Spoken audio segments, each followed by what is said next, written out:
You wake up when your body is ready. No alarm, no schedule, no place you need to be.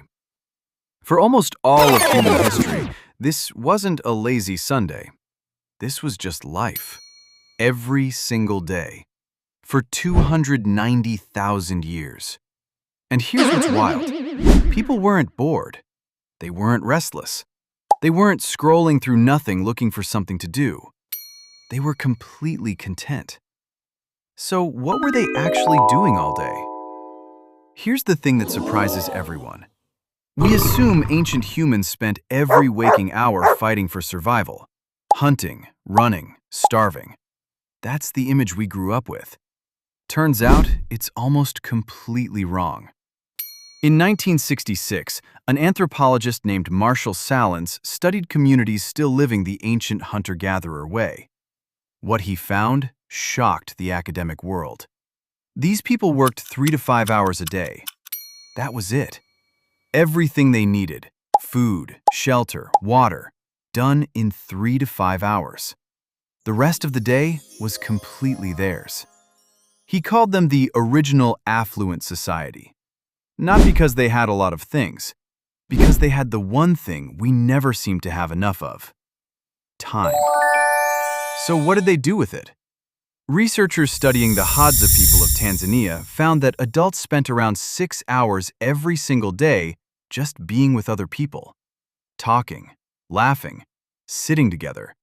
Not networking, not being productive, just genuinely enjoying each other's company. Wow. 6 hours a day. Most of us don't get that in a week. But it wasn't just socializing. 40,000 years ago, someone carved a flute out of a bird bone. Researchers found it in a cave in Germany. It still works today. That person had enough free time and enough peace of mind to make something beautiful just because they wanted to. Not to sell it, just because music felt good. And then there are the cave paintings. The ones at Lascaux in France are deep inside the cave, in tunnels so narrow you have to crawl through them, in complete darkness, carrying fire. Someone did all of that just to paint a horse on a wall. That's not survival. That's a person with something to say, and the time to say it. So when did everything change? About 10,000 years ago, we discovered farming. More food, bigger communities, more stability. Sounds like an upgrade. But farming came with something nobody talks about. It required you to show up every single day. The crops needed you. The land owned your time. And for the first time in human history, people started running out of it. You can see it in the skeletons. Hunter-gatherer bones are taller, stronger, better teeth, almost no arthritis. Farmer skeletons right after are shorter, worn down, full of stress injuries. They had more food, they had less health. We made a trade, and most of us have no idea we made it. At night, around the fire, researchers recorded what the Jew/Hawanzi people of southern Africa actually talked about.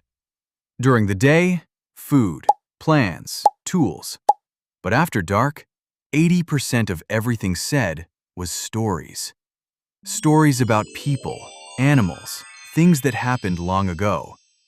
No TV, no phones. Just each other. And apparently, that was more than enough. So what did people do before boredom existed? They made music from bones. They painted in the dark because something moved them. They spent 6 hours a day with people they loved. They told stories until everyone fell asleep. Boredom isn't something we were born with. It's something that arrived when we ran out of time for the things that made us feel alive. We built the world that took that time away. Think about that next time you can't figure out what to do with yourself. This is Facts They Buried.